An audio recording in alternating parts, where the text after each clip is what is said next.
Agriculture biologique, changement climatique, agroécologie, autant de termes agricoles, mais quelquefois techniques, que pour vous et moi qui ne sommes pas dans le système agricole ni dans la recherche, on trouve que c'est très compliqué. Vous êtes dans Question pour un expert. Et aujourd'hui, on va trouver un expert qui va répondre à votre question. Ah! En voilà un, j'ai trouvé. Il est spécialiste en santé des sols et en changement climatique. Docteur Esaïe, s'il vous plaît, attendez-moi. C'est quoi même exactement le changement climatique? C'est quoi l'agriculture intelligente face au climat?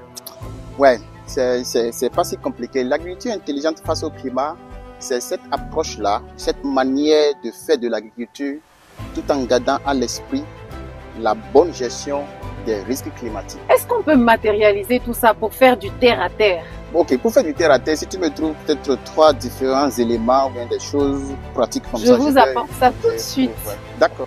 Est-ce que ça fait l'affaire? Je pense que ça peut faire l'affaire en fait. Vous avez deuxième élément, troisième élément. Je vous laisse nous matérialiser. D'accord. Ok, bon, ok, Ariette, je t'explique. Donc, comme je disais, l'agriculture intelligente face au climat comporte 3 piliers. Le premier pilier, c'est la productivité. On va le matérialiser par cette feuille verte là.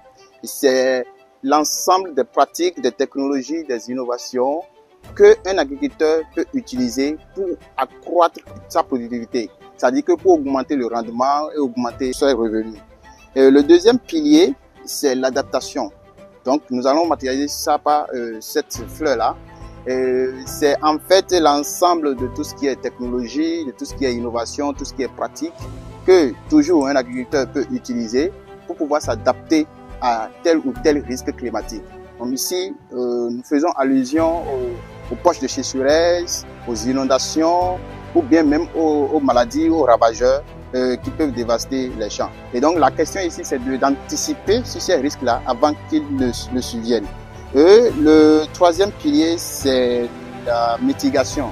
La mitigation, vous savez que la principale cause des changements climatiques, ce sont des émissions de gaz à effet de serre. Donc, dans l'agriculture intelligente face au climat, le troisième pilier, qui est la mitigation, vise à déployer des technologies, des innovations et des pratiques qui permettent de réduire les émissions de gaz à effet de serre.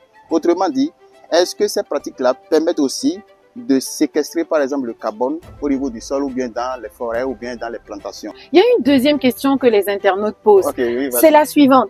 Qu'est-ce que le CORAF fait concrètement pour aider les pays d'Afrique de l'Ouest et du Centre à adopter ces pratiques agricoles intelligentes face au climat? Bon, Henriette, tu sais, actuellement, je suis en train de filer rapidement pour gérer quelque chose. Je pense que cette question, on va laisser ça à Dr Kiki. Il pourra mieux Ton jumeau, là? Mon jumeau. D'accord, je lui envoie la question. Merci beaucoup. Hein. Merci, docteur. Merci. Ah oui. Question pour un expert.